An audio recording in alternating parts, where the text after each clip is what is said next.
Manish Tewari, respond to what you've heard.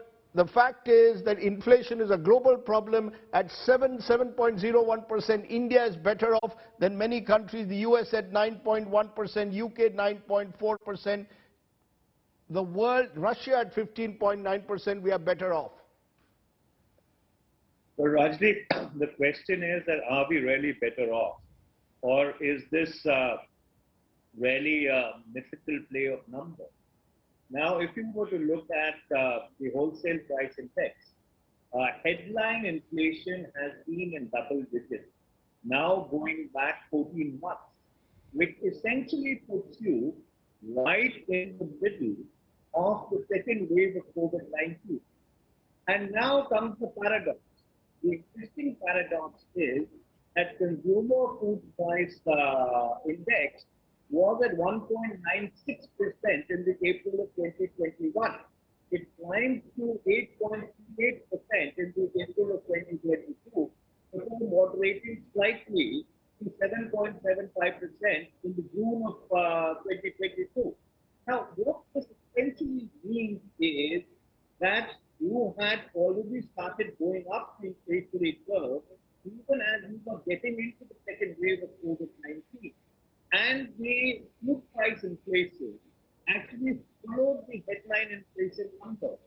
So it is not something which is a consequence of the Russian-Ukrainian war or jet supply lines, as the government would like to make it out to be. In fact, the problem really dates back in time, and had the government taken effective measures to address it, they may have ended up arresting it. So you are actually saying that the inflation pressures had begun even pre-Russia-Ukraine war. Therefore, you claim that the government of India cannot solely blame the supply deficiencies, linkage breaks because of war for rising inflation. Am I correct? Is that how I understand it? You're absolutely correct. And may I also add another thing, that you see, the Russian-Ukrainian war started on the 26th of February 2022. Now, most of the sub-Saharan African countries have been badly hit primarily because grain imports from Ukraine came down to zero. But India does not import grain. In fact, if I can put it a little cynically, we have been beneficiaries of the Russian-Ukrainian war so far, because we bought oil, crude oil at discounted prices from Russia. We've actually got fertilizer at discounted prices from Russia, because essentially they're trying to sell around the world to fill up their war chest. So in a very perverse sense of the word, till now we've been beneficiaries of that conflict rather than being victims. Okay. Jai Panda, you want to respond to that? Because when I look at the numbers, the fact is that wholesale inflation in particular, even pre-Ukraine, was in double digits. December 2021, 14.27, January 2022, 13.68, February 2022, 13.11. So inflation was already steadily climbing. Rajdeep, this is one of those rare situations where a global event, in this case the conflict in Ukraine, has had a severely negative impact on almost every country in the world. And it's not just about grains, as you know, it's also about fuel. And the reality is that while India has managed to keep its inflation, and what is really important for the Indian citizen, the common citizen, is not the wholesale price index, but the consumer price index. And so that has been kept at just above 7%, which is actually quite a remarkable feat, because, you know, if you look at other nations, you look at the US, for instance, has more than 9% inflation, which is something like a tripling or a quadrupling of their typical inflation. And the same thing goes for many other very strong economies, whether it is in the UK or other European countries. This came on top of another black swan event, which was the COVID pandemic, which hit all countries in the world. Now, the reality is India bounced back better than almost every other country and has been showing high growth rates and has been controlling inflation far better than any other country.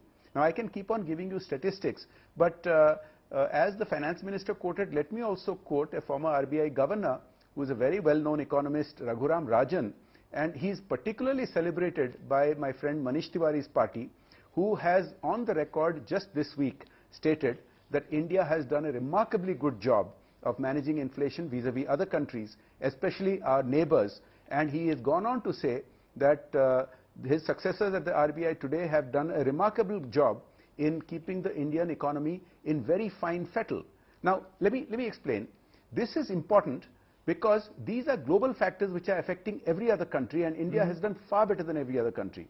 Now, sometimes inflation happens due to poor domestic policies, as when the UPA government term ended and when the Modi government began, we inherited an inflation rate of more than 9%, and that was not related to any significant global event in 2014. It was because of policy paralysis internally. And so here you have celebrated economists whom the Congress party reveres, saying that India under the Modi government has done a stupendous job in managing its domestic policies and managing inflation. I was expecting the BJP to look at 2012 to 2014. Whenever inflation is looked at in 2022, we go back to 2012 to 2014. I might remind you, of course, there was the taper tantrum also around that time. But I want a quick response from you, Manish Tewari, to what you heard, that according to Jai Panda, at 7%, and as I said, compared to the rest of the world, India has done a reasonable job in controlling inflation.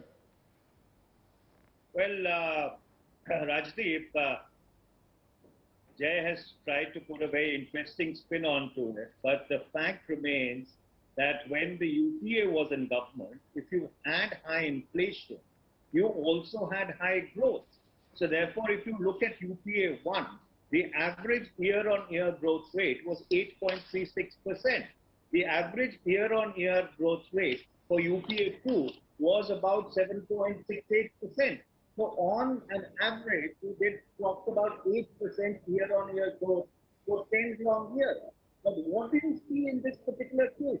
You are seeing low growth and high inflation. And let me give you the numbers. 2017-18, and this is a year after the infamous demonetization, growth was at 6.8%. It comes down to 6.6% the next year, down to 3.7%.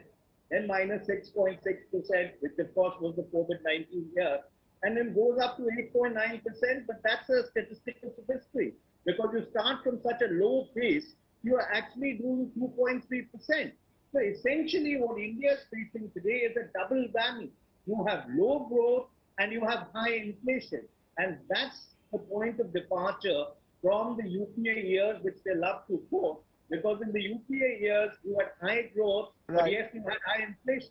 You know, to add to that, and Jay, I will ask you to pick up on the second question. Low growth, high inflation, you're free to respond to that. I know you're nodding, you're shaking your head. But the second big question is on oil prices, because many have believed that this, in a way, has kick-started inflation. Who's to blame, center or states? During the debate in Parliament, it was suggested by members of the government that the UPA years, the oil bonds issued were partly responsible for high fuel prices. But the fact is, Jai Panda, you've never passed the burden even of low global oil prices onto the consumer.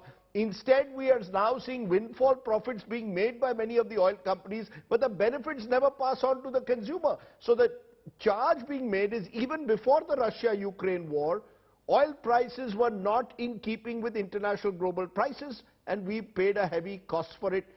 A, who do you blame for it? And B, if you want to respond to what Manish Tewari said earlier.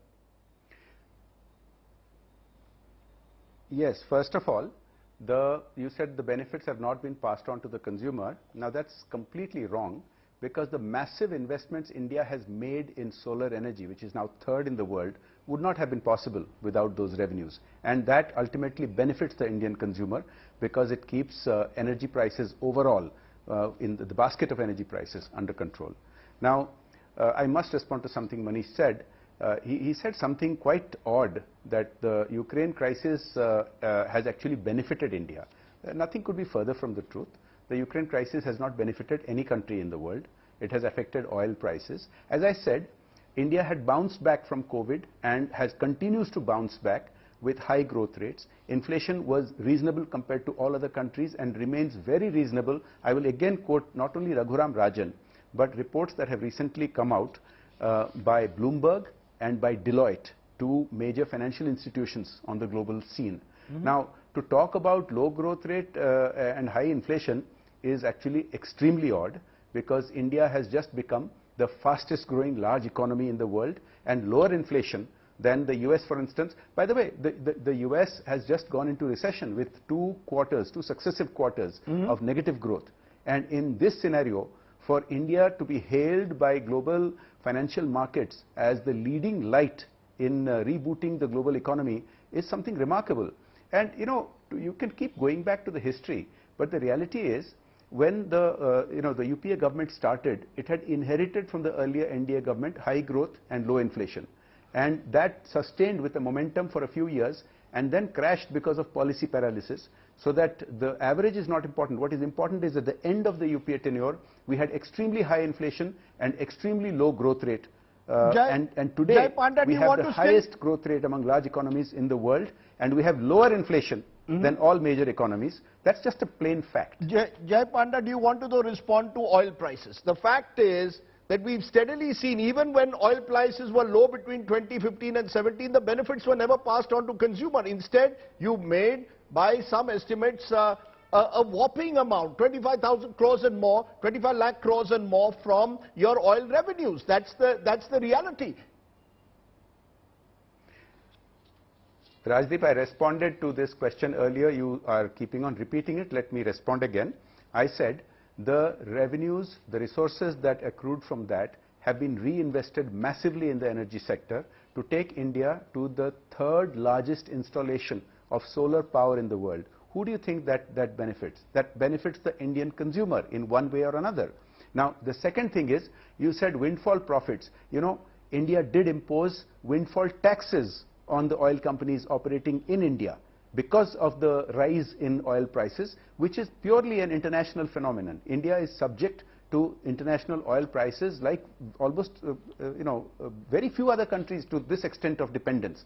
And to change that is the massive investment that's happening in renewable and other forms of energy, which India can find a sustainable source going forward. Manish Tewari, you want to respond to what you've now heard from Jai Panda, particularly on oil prices? Well, again, I think my friend Mr. Jai Panda is in a bit of a difficult situation. Let me give you some numbers. Between 2014 and 2022, the government collected 27.2 lakh crores in terms of excise and in terms of income tax and dividend from the oil companies. The breakdown is 3,625 crores from excise duty and 4,23,775 crores from income tax and dividend. Now, they keep repeating that oil bonds is the cause that why they had to collect so much of money.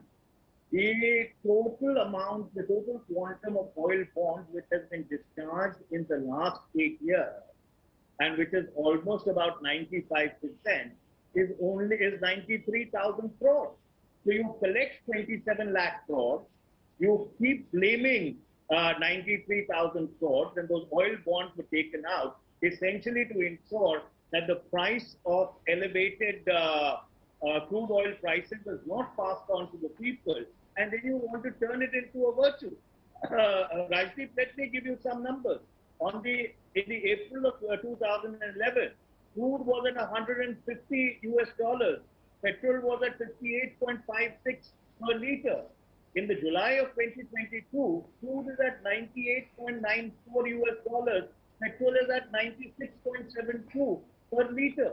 On the 1st of March 2014, LPG cylinder was 410 rupees. Today an LPG cylinder is 1,003 rupees. So therefore, even if the oil bonds which were taken out, essentially to ensure that the impact of high crude oil prices is not passed on to the consumer, the total burden just comes to 93,000 and some odd crore. But Mr. Tewari, the one question in your numbers is that state revenues have also benefited. Let's be very clear, it's not just the center. The states have also benefited from the various taxes that have been imposed on fuel, because ultimately oil is the revenue that both state governments, whether Congress ruled, opposition ruled, and the BJP are benefiting from. Well, Rajdeep, the centre takes the lead on a large number of issues. If the centre would have moderated excise duties, the states would have also fallen in line, and many states have actually moderated excise duties over a period of time. Let me give you an example. In Punjab, while the excise on petrol is higher, the excise on diesel has always been lower, primarily because that is something which is an agrarian fuel which is consumed by the farmers for the purpose of cultivation. So essentially this argument is a bit insidious that we've had to collect 27 lakh crores, and even solar energy. I mean, I would love to be enlightened. What is the share of solar energy in India's energy mix today? I do not think it should be more than 3 or 4%. So therefore, those massive investments that Jay has talked about, have those massive investments really fructified into any tangible gain to the consumer, who, if you would have passed on the benefit of lower oil prices, would have actually had to pay 50 rupees per litre rather than paying almost double. Jay, you want to quickly respond? Yes, Rajdeep, I think you asked a very valid question to Manish, which I don't think got a good response, which is the fact that following the union government's lead, the BJP-run state governments all reduced their taxes on fuel to help the average citizen, which the states run by Manish's party, albeit there are very few of them now, they did not match. But the second thing I'd like to say is that, Manish is a great wordsmith and orator, and, undervalued by his party. I think he should have more important responsibilities. But he's not an accountant. And so there is a basic principle of accounting called double entry accounting. He talked about all the oil revenues and raised questions about how much solar has actually been set up. Again, let me repeat that India has now set up the third largest increase in solar capacity in the world. And this has happened just in the last 3-4 years in the Modi government. The more important thing is, for double entry accounting, you have to keep in track that the revenues from the fuel sector, oil sector, doesn't only go back into oil or solar. Remember this, during the pandemic period, now for more than 2.5 years, the union government has given food aid to 800 million Indians continuously every month for now nearly 2.5 years. 800 million Indians every month extra food aid under the Pradhan Mantri Jan Kalyan scheme. So, this would not have been possible without some of these revenues, and these are the people who have specifically benefited, who would have been harmed by high inflation. So the basic needs of the largest majority of Indians have been taken care of through government intervention, while maintaining inflation lower than almost every other country. I think that is a remarkable performance, and that's why Manish and his colleagues continue to turn a blind eye to what people like Raghuram Rajan and Deloitte and Bloomberg keep saying, praising the Modi government. I want to come to the question of recession, because... Allow me to just respond to that, Rajiv, yes, because please go I ahead. think Jay made a very important point. First of all, the share of solar energy in India's energy mix is about 10.6%. That tells its own story. But be that as it may, on this food aid to 800 million people, let us rewind back to 2013 when the National Food Security Act was passed. The National Food Security Act covered about 77% of the population of India. It was not EPL or APL. It covered, almost 3/4 of the population of this country. So therefore, from 2013 to even before the pandemic hit us, almost 3/4 of the population of this country was getting wheat, it was getting rice, and was getting coarse grain at 3 rupees, 2 rupees, and 1 rupee respectively. So therefore, now to turn around and say that we took away the 3, 2, and 1 rupee and really, gave passed on a great benefit to the people of India, with great respect, I may say, is insidious, because COVID-19, 77% of the population of this country is getting subsidized and heavily subsidized food grains under the National Food Security Act. Okay, let me come therefore to the final question, which is, I think, an underlying theme, which was in that debate, which was about recession. Indian economy, is it better placed than others? Are we less likely or zero possibility, as has been suggested, of going into recession? Let's listen into what Nirmala Sitharaman said. A Bloomberg survey, which was done by economists, has said that zero probability of India slipping into recession. So it's not just me saying, there is zero probability of India slipping into recession. Manish Tewari, you want to respond to that? That is being held up by the government as a sign. Again, it comes back to where we started. Are we better placed than other countries? Has been a central theme of the government's response during the price rise debate.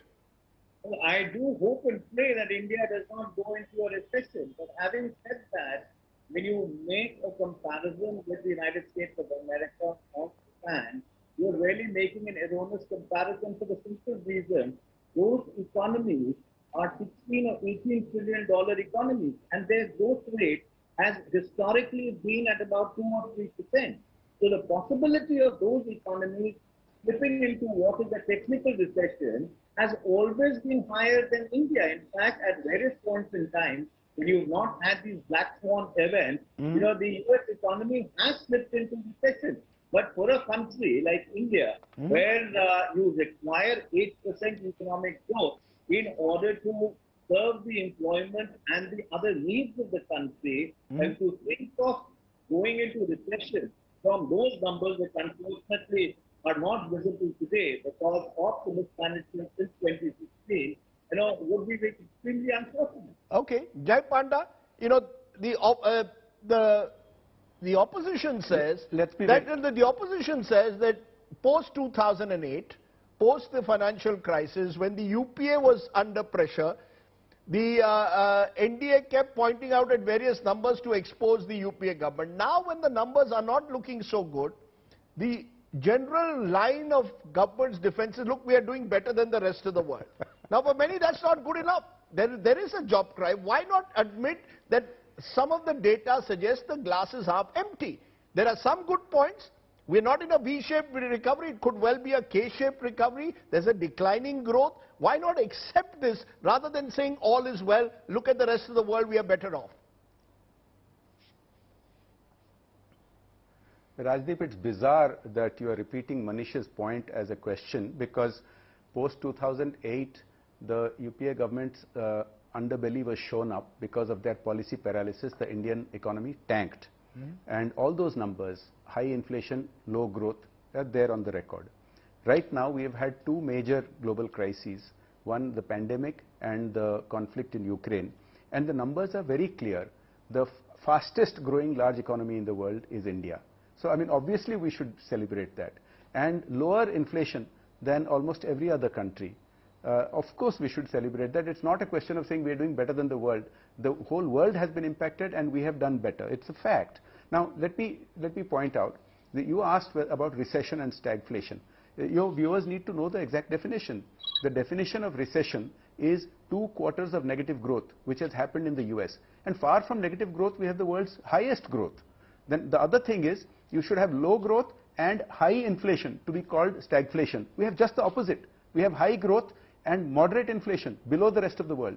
So there is no question of that. Is why Bloomberg surveys and others are saying that there is zero chance of stagflation or recession in India. Look, I want to conclude by saying that you cannot minimize the fact that 800 million people got grains and food throughout the last almost 2.5 years, starting from the pandemic.